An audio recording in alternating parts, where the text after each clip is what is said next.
तो हुआ यूं कि हाल ही में पाकिस्तान वायुसेना का एक fighter jet JF-17 thunder crash हो गया। अब ये अपने आप में एक गंभीर घटना तो थी ही, लेकिन इसके बाद जो हुआ वो डिप्लोमेसी और इन्फॉर्मेशन कंट्रोल का एक बड़ा ही मजेदार किस्सा बन गया। मतलब जो एक सीधी सादी घटना लग रही थी, उसकी असली कहानी तो क्रैश के बाद शुरू होती है। तो ये पूरी कहानी ना इन 3 शब्दों के इर्द गिर्द घूमती है।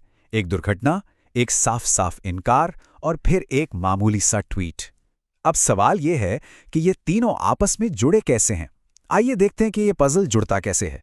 तो कहानी का पहला पड़ाव है दुर्घटना, और उसके बाद छाया हुआ एक अजीब सा सन्नाटा।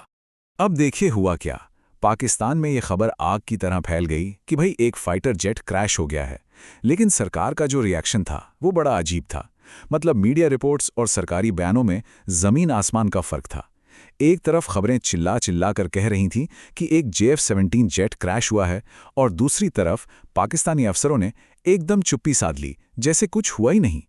और देखिए, ये जो इनकार करने का तरीका है ना, ये कोई नया नहीं है। ये एक जानी पहचानी टैक्टिक है जिससे चीन जैसे देश अक्सर अपनी मिलिट्री की एक मजबूत इमेज बनाए रखने के लिए इस्तेमाल करते हैं। फंडा सिंपल है, दुनिया के सामने कभी कमजोर मत दिखो। और ऐसा लग रहा था कि पाकिस्तान भी बस वही प्लेबुक फॉलो कर रहा था।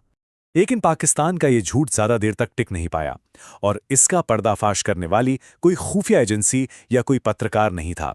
सच सामने तो आया, लेकिन जहां से आया वो किसी ने सोचा भी नहीं था। और हमारी कहानी का अनएक्सपेक्टेड हीरो है मार्टिन बेकर। अब ये मार्टिन बेकर है कौन? ये एक ब्रिटिश कंपनी है जो फाइटर जेट्स के लिए इजेक्शन सीटें बनाती है। उनका काम है जाने बचाना, इंटरनेशनल जासूसी करना नहीं। या शायद उन्हें तो यही लगता था।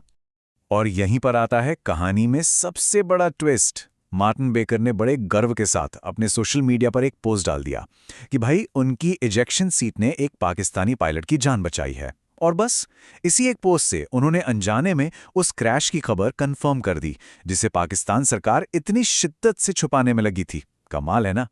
तो यहां असल में हुआ क्या? ये एक क्लैश था प्रमोशन और सीक्रेसी के बीच। मतलब दो एकदम अलग अलग मकसद आपस में टकरा गए और नतीजा बड़ा ही दिलचस्प निकला।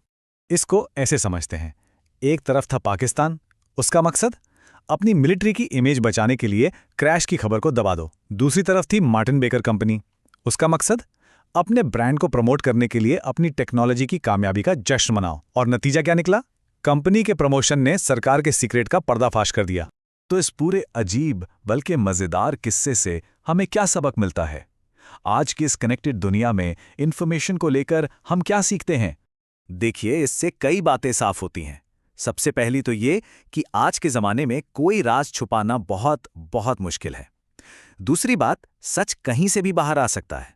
मतलब कौन सोच सकता था कि एक कंपनी का मार्केटिंग ट्वीट इतनी बड़ी खबर बन जाएगा। और सबसे जरूरी बात कि जो ऑफिशियल बयान आते हैं ना, उन पर आंख बंद करके भरोसा नहीं करना चाहिए। तो आखिर में एक सवाल छोड़ जाते हैं। सोचिए, आज के इस हाइपर कनेक्टेड दुनिया में जहां हर किसी के पास एक कैमरा है, एक आवाज है, क्या कोई भी सरकार किसी राज को हमेशा के लिए दबाकर रख सकती है? या फिर सच्चाई किसी न किसी तरह अपना रास्ता ढूंढ ही लेती है, भले ही वो रास्ता कितना भी अजीब क्यों ना हो? इस पर सोचिएगा जरूर।